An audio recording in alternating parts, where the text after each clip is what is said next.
So again, on this weird quarterly system we're launching, you all have a copy of Lesson 2. I think it's called Lesson 2, the periodic table. Is that what I called it? Something like that? Again, this is going to be some review. Oren, I'm going to ask you to lift your head up. I know, it's an effort, but you can do it, my friend. I want to see your smiling eyes. Yes. Okay, next time do it while working on the homework, but yeah, hustle back. And you can just get what you missed off of Ariel. The periodic table. So it was first organized by Dmitry Mendeleev. I won't make you memorize that name, but I might ask you to recognize that name if you understand the difference. I won't ask you to like who invented the periodic table, but you may see a list of 4 people. Which one of these people designed the periodic tables? You got to recognize it. He organized the periodic table of the elements based on properties. In fact, he arranged them into what we call families. And it was wondrous because the table as he set it up had gaps in it. And he was able to predict, hey, I'm pretty sure we haven't found an element right there. Not only that, I can tell you how many protons it has. He didn't know that. I can tell you the atomic mass. He knew he could make a prediction for that. He said, I can tell you some of its properties because it should be similar to the one right above it or the one right below it.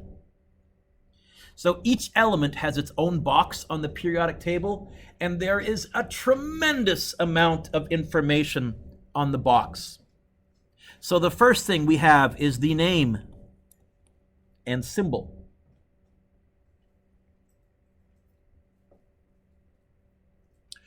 What do we call the upper left corner of each box? The something number. Yep. Atomic number. Good. See, you've remembered some stuff from last year, folks. Not only is that the atomic number, that's the number of P+. You can write the word protons, but I'm going to abbreviate. In an atom. In fact, Nick, the number of protons in an atom determines what the atom is. Oh, it's uploading in the background. It always happens. The number of protons in an atom determines what element that is. If an element has 12 protons, what's atomic number 12? On your periodic table, what's atomic number 12? Anyone? Oh, someone's phone is going to be put off. Thank you. What's atomic number 12? Magnesium. If it has 13 protons, it's no longer magnesium. Or if it has 11 protons, it's no longer magnesium. Okay? Then in the bottom row, we have the atomic mass. This is the average mass of an atom, which is why so many of them have decimals, because actually it's an average. Some of those atoms are a little bit lighter or a little bit heavier, and we'll explain some of that when we look at radioactivity. And then in the top right side, we have the ion charge. The charge when the atom forms an ion.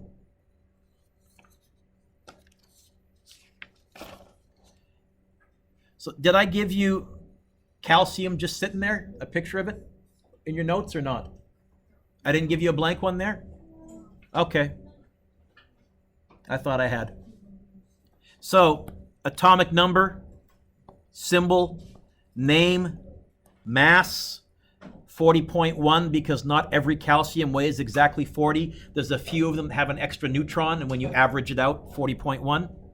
And then when calcium forms an ion, it's 2+. We okay? Yeah? No stink eye? Thank you. We have to be careful in eating. So, sorry. It's pretty obvious. Nice try. Atomic number. So, the atomic number is the number of protons in all atoms of that type.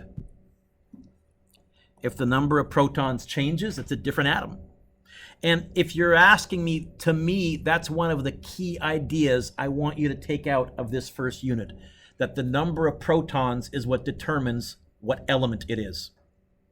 So all atoms with 6 protons are What's element number 6 on our periodic table? Carbon. I'll abbreviate it with a C, or you can write carbon if you want to. And all carbon atoms have 6 protons. They might have a different number of neutrons. They might have a different number of electrons, but they got 6 protons.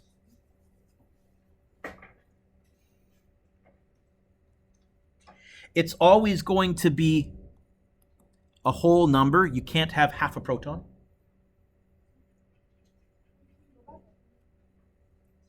It's okay. C and P plus. 6 protons is carbon, and all carbons have 6 protons. Are you okay if we abbreviate? Like, I'm going to say, don't write stuff out if you don't need to. Abbreviate, it's better. If any of you saw the movie Iron Man 2, in Iron Man 2, he claims to discover a brand new element between 2 other ones. Totally impossible, because that element would have to have a half number of protons or something like that. So I wrote down here, what's the pattern? You'll notice they go up by ones. They're all whole numbers. So will we discover any more elements? Only at the very end of the periodic table, maybe, if we can synthesize them. So Iron Man 2 was totally wrong. Sorry. Put your pencils down. Look up. We're on a bit of a 3-year-old tangent. Don't be too big a distraction with that.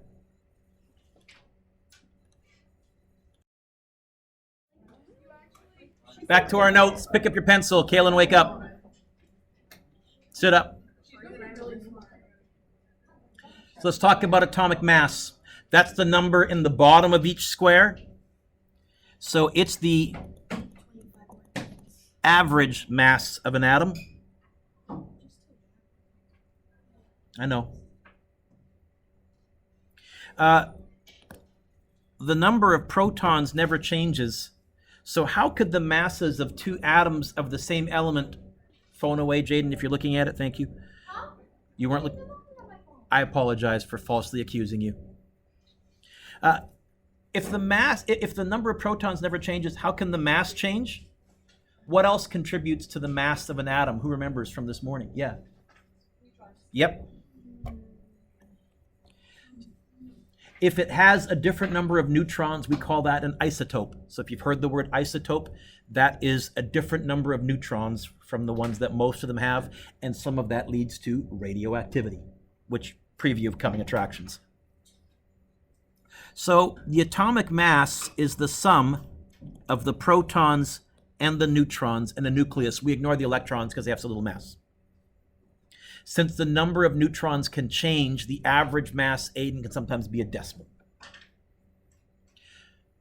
Look at your periodic table.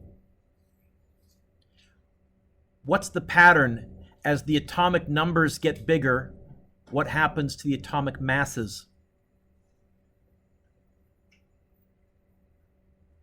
Get bigger or get smaller? This may be too obvious.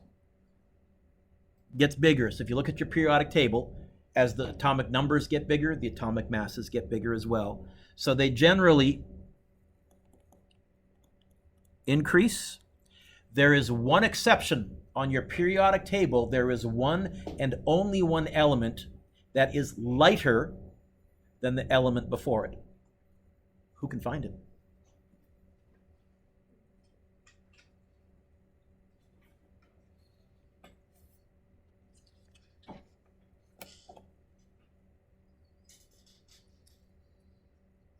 Can we see it?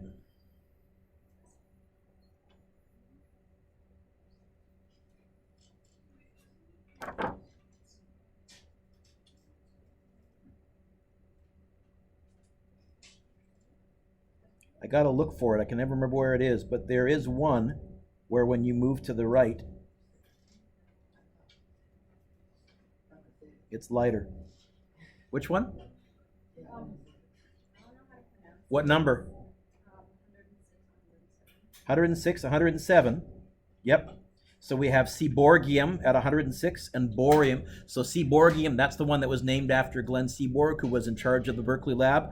Borium is named after Niels Bohr, who gave us the Bohr model of the atom. And that one there, because weird stuff happens when you go further down, that's the exception. When you move to the right, it's actually more protons, but it loses so many neutrons, it's lighter than the one before it. Go figure. You don't need to know that. That's hashtag nerd trivia. Let's talk about ions. You heard the term last year. Atoms can lose or gain electrons. And when they lose or gain electrons, Zach, they become charged, forming ions. In the next two blanks, you can write the word gain in the first one, and underneath it, you can write the word lose. If you gain electrons, do you become more positive or more negative?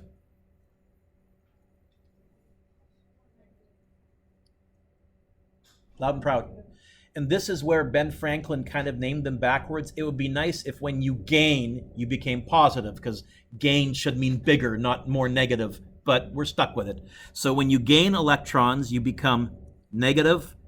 When you lose electrons, you become positive. And it's really easy to think that backwards when you're doing it in your head. So I'll just say, just check yourself. Be very careful when you're puzzling it through.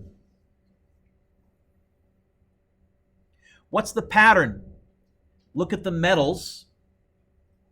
They lose electrons and become positive.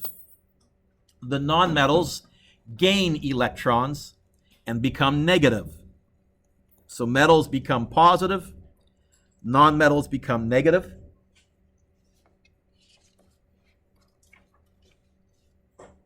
And then in the middle, you might notice that when you look at the number in the top right on each periodic square, there's more than one. So in the middle, do I have this page on here? Oh, I forgot to include this. Some form more than one type of ion.